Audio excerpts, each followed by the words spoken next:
तो चलिए बुलेटिन की शुरुआत करते हैं। बात करते हैं सबसे पहले आरटीई की।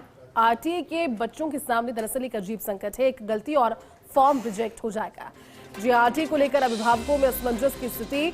चयनित विद्यार्थियों को एड्रेस प्रूफ, आय प्रमाण पत्र, मूल निवास, जाति प्रमाण पत्र इत्यादि में खामियां निकालकर फॉर्म को रिजेक्ट किया जा रहा है।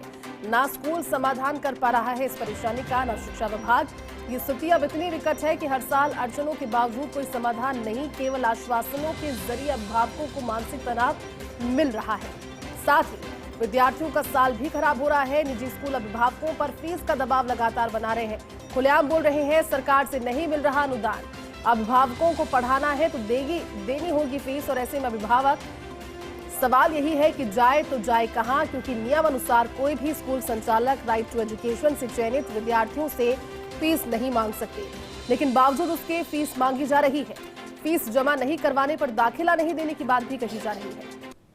हमारे साथ सहयोगी डिंपल जुड़ी है। डिंपल, वाकई में एक असमंजस की स्थिति तो है, क्योंकि परेशानी सभी के सामने है। छोटे छोटे मीन मेख निकालकर अगर बच्चों के फॉर्म राइट टू एजुकेशन के जरिए भी अगर रिजेक्ट कर दिए जाएंगे तो अभिभावकों के सामने इसको लेकर बहुत बड़ा कंफ्यूजन, और अब तक इसका हल नहीं निकल पाना एक विडंबना भी है। डिंपल, क्या जानकारी इस खबर को लेकर? और देखिए, बिल्कुल जयती, जिस तरीके से राइट टू एजुकेशन के तहत जो लॉटरी का सिस्टम है, जिसके तहत जो बच्चे हैं उनके जो फीस का निर्वहन है वो सरकार करती है, लेकिन पिछले दिनों जैसी स्थिति स्कूलों से निकलकर सामने आ रही है, लगातार अभिभावकों के फोन आ रहे हैं, दर दर भटक रहे हैं फॉर्म लेकर। तो ऐसे में, और ये मामला पहली बार नहीं हुआ है, लेकिन अब ये नया तरीका निकाला गया है स्कूलों की तरफ से कि जो फॉर्म आ रहे हैं उनमें किसी तरह रिजेक्ट कर दिया जाए, और अभिभावक उसका विकल्प खोजते रहते हैं, पोर्टल पे देख रहे हैं।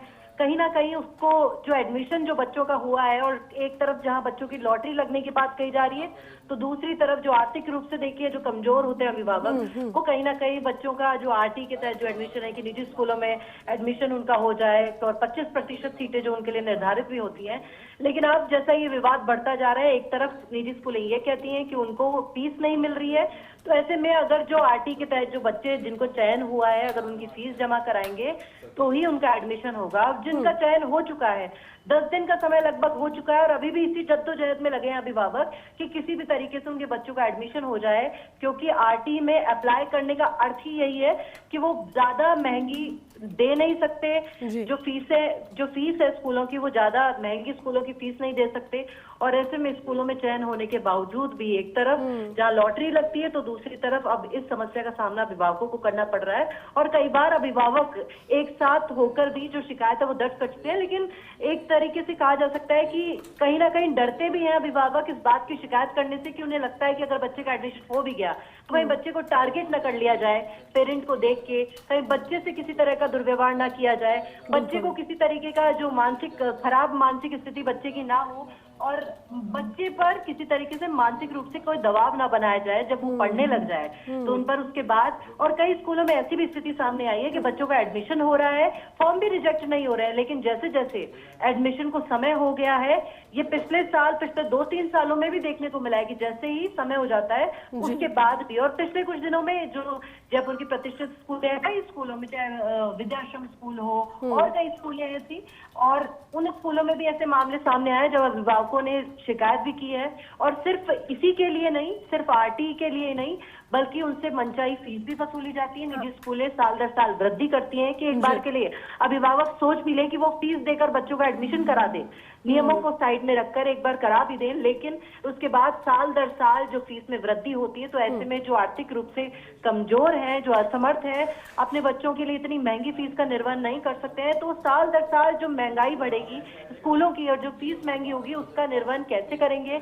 और ये एक तरीके से मानसिक दबाव बच्चों के साथ साथ अभिभावकों पर भी है, और बच्चों की पढ़ाई भी खराब हो रही है। और अभी तक एडमिशन के लिए 1 अप्रैल से सत्र शुरू हो चुका है, निजी स्कूलों का भी और सरकारी स्कूलों का भी, तो बच्चों की पढ़ाई खराब भी हो रही है। और अगर निजी स्कूलों में उनका एडमिशन नहीं भी होता है तो सरकारी स्कूलों में भी एडमिशन लेते हैं, तो कब जाकर इस फीस का डिसीजन लेंगे कि 20 तारीख के आसपास या 15-20 तारीख के आसपास, जब उन्हें इस बात पर विश्वास हो जाएगा कि निजी स्कूलों में उनका एडमिशन नहीं होगा, तब जाके सरकारी स्कूल में भी कराएंगे। तो सरकारी स्कूलों का सत्र भी 1 अप्रैल से शुरू हो चुका है, तो पढ़ाई तो बच्चों की खराब होनी है तो इस और शिक्षा विभाग को गौर जरूर करना चाहिए, क्योंकि वैसे भी जब भी इस तरह की कोई बात सामने आती है तो शिक्षा विभाग लगातार एक्शन लेता भी है। तो ऐसे में इस शिकायत का हल भी शिक्षा विभाग को खोजना होगा कि अभिभावक परेशान हो रहे हैं और लगातार फोन भी आ रहे हैं, हमारे पास भी आ रहे हैं कि आखिर इस खबर को चलाया जाए, और पर्सनली कोई सामने नहीं आना चाहता अभिभावक, ताकि उनके बच्चों पर किसी तरह का दबाव न बने जाए। बिल्कुल डिम्पल, हम समझते हैं उस बात को और यही कारण है कि इस समस्या को उठाना जरूरी भी था।